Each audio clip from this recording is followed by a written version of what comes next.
Morning बच्चों। आज हम अपना हिंदी की क्लास में नया चैप्टर शुरू करेंगे, जैसा सवाल वैसा जवाब। ठीक है। उससे पहले चैप्टर शुरू करने से पहले मैं आपसे पूछना चाहती हूँ, बच्चों ने बादशाह अकबर का नाम तो सुना होगा। हाँ, राजा अकबर जो था उसके दरबार में उसका मंत्री था बीरबल, जिसके बारे में भी शायद सभी ने सुना होगा। बीरबल जो है वो बहुत बुद्धिमान था। जब कोई आदमी बहुत ज़्यादा समझदार होता है तो उसके बहुत सारे दुश्मन हो जाते हैं, मतलब कुछ कुछ लोग चिढ़ने लगते हैं। जैसे आपकी क्लास में भी होता है ना कि कभी कभी मॉनिटर, जब अच्छा मॉनिटर होता है तो हमेशा हर कोई उसी की प्रशंसा करता है, उसी की प्रेज़ करता है। तो आप लोगों को ना चिढ़ होने लग जाती है ना कि मैडम हमेशा मॉनिटर को ही खड़ा करती है, हमें क्यों नहीं खड़ा करती हैं। तो ऐसे ही उस बीरबल की बुद्धिमानी से जो है सभी लोग चिढ़ते थे। उसमें से एक ऐसा ही एक इंसान था जिसका नाम था ख्वाजा सरा। ठीक है। वो भी बीरबल, वो समझता था कि राजा अकबर जो है बीरबल को जितना समझदार समझते हैं उतना वो है नहीं। तो उसने क्या किया, अभी अपनी समझदारी को साबित करने के लिए उसने राजा अकबर के सामने जो है बीरबल को नीचा दिखाने की कोशिश की। तो इसके लिए उसने क्या किया कि उसे कहा कि मैं इससे 3 सवाल पूछता हूँ। बादशाह अकबर को कहा कि मैं बीरबल से 3 सवाल पूछता हूँ, अगर ये मेरे सवालों के सही जवाब देगा तो मैं इसे बुद्धिमान समझूंगा। ठीक है। तो अकबर ने भी बात मान ली कि ठीक है, बीरबल ने भी बात मान ली कि ठीक है। तो अब उसने क्या किया, उसने सवाल कैसे कैसे किए पहले हम ये पढ़ेंगे। ठीक है। उसने, अब बीरबल तो बहुत समझदार था, जैसे जैसे उसने सवाल किए गोल गोल, ऐसे उसने गोल गोल जवाब दिए। इसलिए इस चैप्टर का नाम है जैसा सवाल वैसा जवाब। अब आप सब लोग क्या करेंगे, इस वीडियो को ध्यान से सुनेंगे, फिर बुक में से अपने आप रीड आउट करेंगे और जो नीचे कठिन शब्द दिए गए हैं उन्हें कॉपी में लिखेंगे। ठीक है। और उसके बाद 2 पेज राइटिंग और 1 पेज ड्राइंग बनाएंगे। समझ आ गया। चैप्टर को ध्यान से, वीडियो को ध्यान से सुनेंगे, फिर अपनी बुक में से रीडिंग करेंगे, फिर 2 पेज राइटिंग और 1 पेज ड्राइंग करेंगे। क्योंकि कल जिन जिन बच्चों ने कठिन शब्दों पे निशान लगाए थे, कठिन शब्दों का ये मतलब नहीं होता है कि जिस भी बच्चे ने सर्कल किया है आप भी उसी को गोला कर दीजिए। कठिन शब्द का मतलब होता है जो वर्ड्स थोड़े टफ हैं, जिनके अर्थ आपको नहीं पता हैं या आपको पता होने चाहिए। ठीक है, वो होते हैं कठिन शब्द। ये मतलब नहीं है कि जहाँ पना है, ख्वाजा सरा है, उन सब पे आपने गोला लगा दिया। नाम कोई कठिन थोड़ी होते हैं। कठिन मतलब ऐसे शब्द जिनके अर्थ थोड़े मुश्किल होते हैं। ठीक है।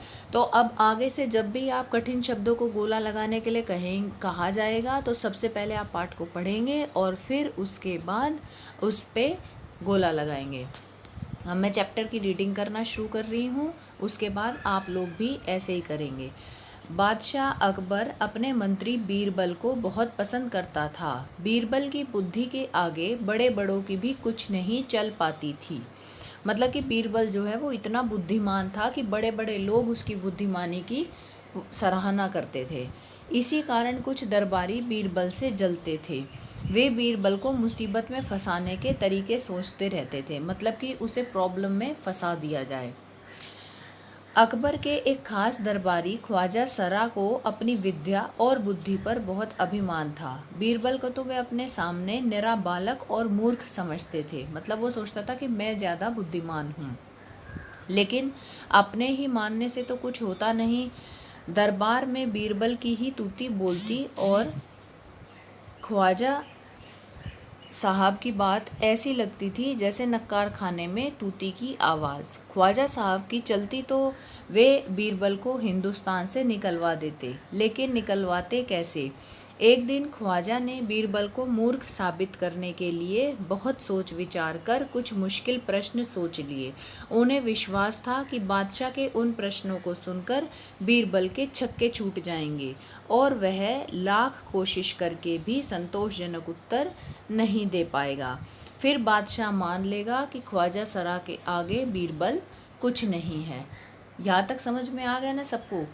मतलब कि वो सिर्फ अपनी बुद्धिमानी को साबित करने के लिए और बीरबल को मुसीबत में फंसाने के लिए उसने ऐसे कुछ प्रश्न सोचे कि जिससे राजा अकबर जो है ख्वाजा सरा को ज़्यादा बुद्धिमान समझे और बीरबल को मूर्ख। अब आगे देखो, ख्वाजा साहब अचकन पगड़ी पहनकर दाढ़ी सहलाते हुए अकबर के पास पहुँचे। अचकन मैंने पिछली क्लास में भी बताया था ना, जब मैं आपको फर्स्ट में पढ़ाती थी। अचकन क्या होता है? एक लंबी सी ओवरकोट टाइप एक कोट होता है जो पहले के राजा महाराजा पहनते थे। इसमें आगे पूरे में बटन लगे होते हैं। तो कह रहे हैं, और पगड़ी सभी को पता है पगड़ी कहाँ पहनी जाती है? सिर पे। Very good.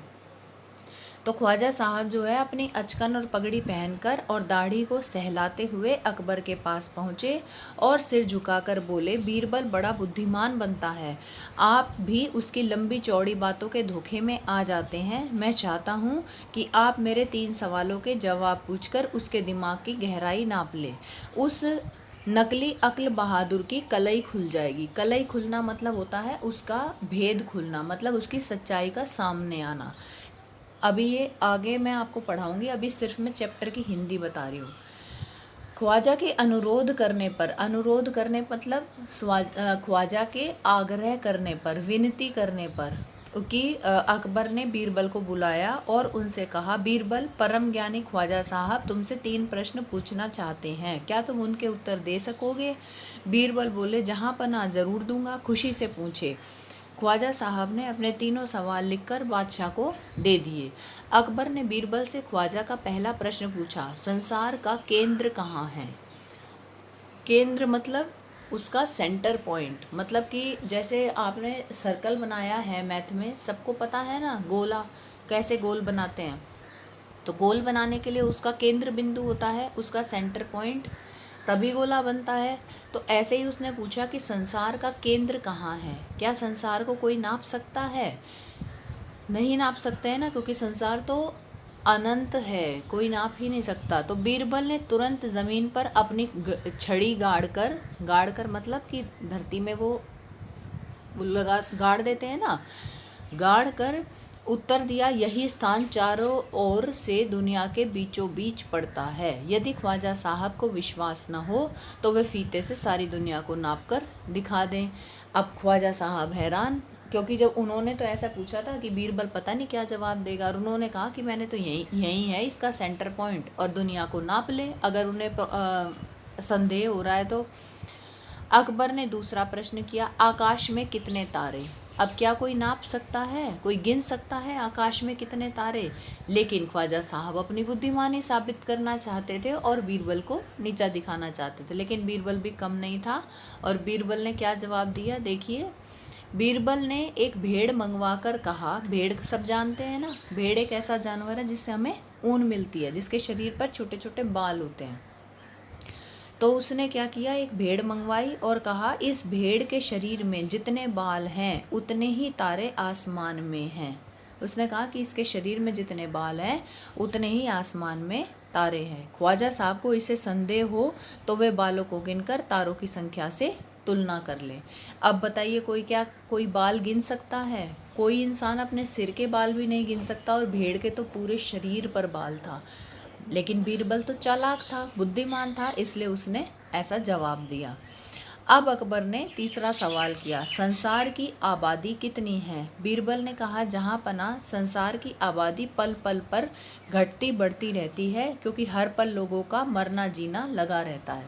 क्योंकि आबादी काउंट कर सकते हैं, लेकिन हम पूरी तरह से काउंट नहीं कर सकते, क्योंकि हर मिनट में कितने बच्चे पैदा होते हैं और कितने ही लोग मरते हैं। तो मतलब जो आबादी है वो एक लगभग मानी जाती है, अप्रॉक्सीमेट मानी जाती है, उसे मतलब पूरी तरह से काउंट नहीं कर सकते।